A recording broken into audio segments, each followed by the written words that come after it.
Senate Republicans have vowed that their first act under President Trump will be repealing Obamacare, but they've met a potential roadblock in Senator Rand Paul of Kentucky. Paul was the only Senate Republican to vote against the budget resolution being used to repeal Obamacare. He says it adds way too much to the national debt, and he's trying to get House Republicans on board with stopping it for that reason. Senator Paul joins us now. Senator, it's great to see you. Great to be with you. So I watched your career from the very beginning, and I certainly pay close attention to your presidential run, in which you said, my first act, or one of them, will be to repeal the abomination that is Obamacare. And now, irony of ironies, you appear to be preventing that. Well, actually, not quite. As a physician, probably nobody is offended by or is against Obamacare more than myself. I've seen it up close. I've seen it firsthand. I'll do anything to get rid of it.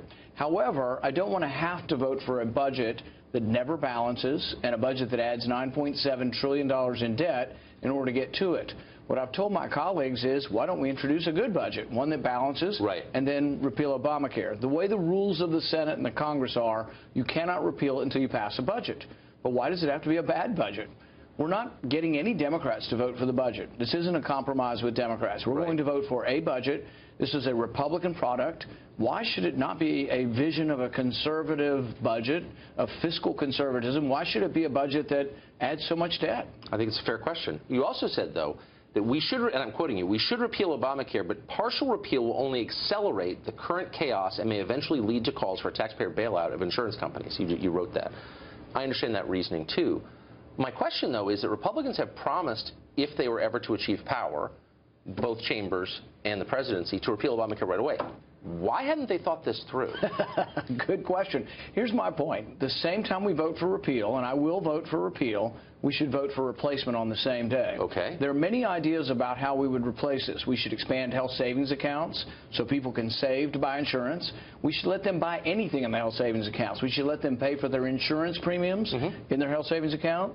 You should be able to pay for a diet plan. You should be able to pay for an exercise plan. You should be able to pay for vitamins. You should be able to pay for a vast variety of things. Well, I agree with that. I bet I agree with every idea you have on this. I just know I would. So do most Republicans. Then why haven't they come up with an alternative? They've been promising it for years. The Speaker of the House said we're going to have a replacement plan within a year yesterday. Really? We've been waiting for 6 years. Do we not have our replacement plan in order? But what's the answer? We do. Why haven't they done this? I don't know. I'm putting forward a replacement plan. I put a replacement plan together, and it will be next week. I will release a replacement plan. It'll involve expanding HSAs, buying across state lines, buying any kind of insurance that insurance companies want to sell, and it would also involve something very important, and that's involving expanding health care associations. These are, if you have a pest control business and you and your wife are the pest control business, you should not be in an insurance pool of two people. You should be allowed to associate with people across the country. If we do those things, the cost of insurance comes down and you get rid of the pre-existing conditions. Again, I buy everything you just said, but Republicans have controlled the entire Congress for a while. You just got elected to your second term. You're hardly the most senior guy in the Senate. You have a leadership. They've been telling Republican voters for years they're going to do this. Why haven't they agreed on a replacement plan until now? Here's the thing. There are 50 replacement bills out there that are in legislative language. I met with Congressman Tom Price, who's been appointed, to the cabinet. I'm supportive of him. I'm supportive of many of his ideas. Many of the reform ideas that are already in bill form are his.